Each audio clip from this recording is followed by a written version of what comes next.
Welcome to the kitchen. I'm Chef Victoria Love, and today we're going to make Filipino butter cookies, or Puto Seco.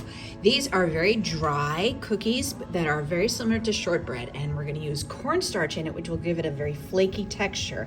So if you try it at home and it's a really dry, crumbly cookie, that is the way it is supposed to be, don't worry. And we're going to use all-purpose flour, sugar.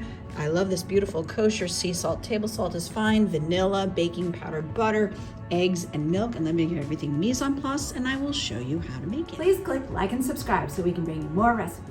I have everything ready, and now we're going to start making it. This butter has been sitting out for a while, so as soon as you can see when you squeeze it like this, you know it's soft enough that you can make it. If you forget by any chance, you can always pop it in the microwave 10 seconds, and that usually will do it. We're going to put it in our stand mixer with the paddle attachment and paddle this until it's even smoother. While it's stirring, we're going to combine our dry ingredients. So here is our 2 cups of all-purpose flour, our 2 cups or 10 ounces of cornstarch, 1/4 teaspoon of salt, and 1 teaspoon of baking powder. Once you get them all in the bowl, we're going to mix it together with a wooden spoon just to make sure everything's dispersed equally. Once you've paddled the butter, make sure you scrape off paddle so it's not all stuck there, and then we're going to add in our granulated sugar. Here we go. This is 3/4 cup of granulated sugar, and we're going to mix this until that is combined. And now we're going to add in our eggs, and we're going to add them one at a time, so just gently let it fall in, and we'll mix that until it's combined before we add the next egg. Now that that's all mixed in, we're going to add in the remaining egg, and again mix it until it's completely combined. Now that the eggs are completely mixed in, we're going to add in all of our dry ingredients that we already stirred together. Make sure it's stirred together well. You've got all of that flour and cornstarch in there, and we're going to add this in and then mix it gently until it just comes together.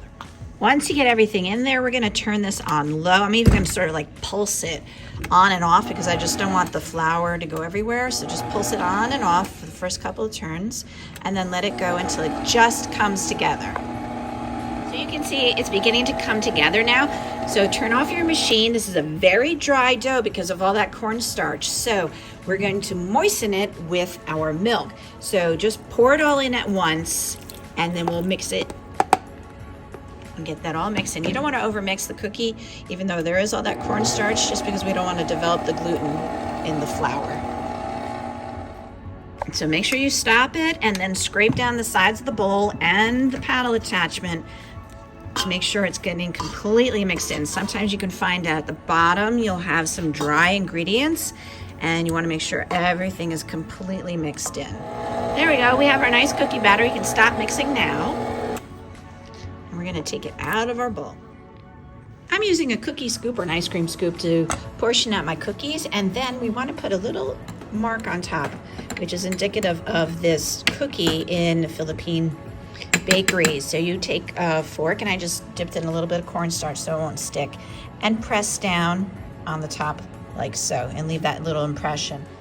Here they are out of the oven. They were in for 12 minutes at 325 degrees, and when you take them out, they still are very, very pale.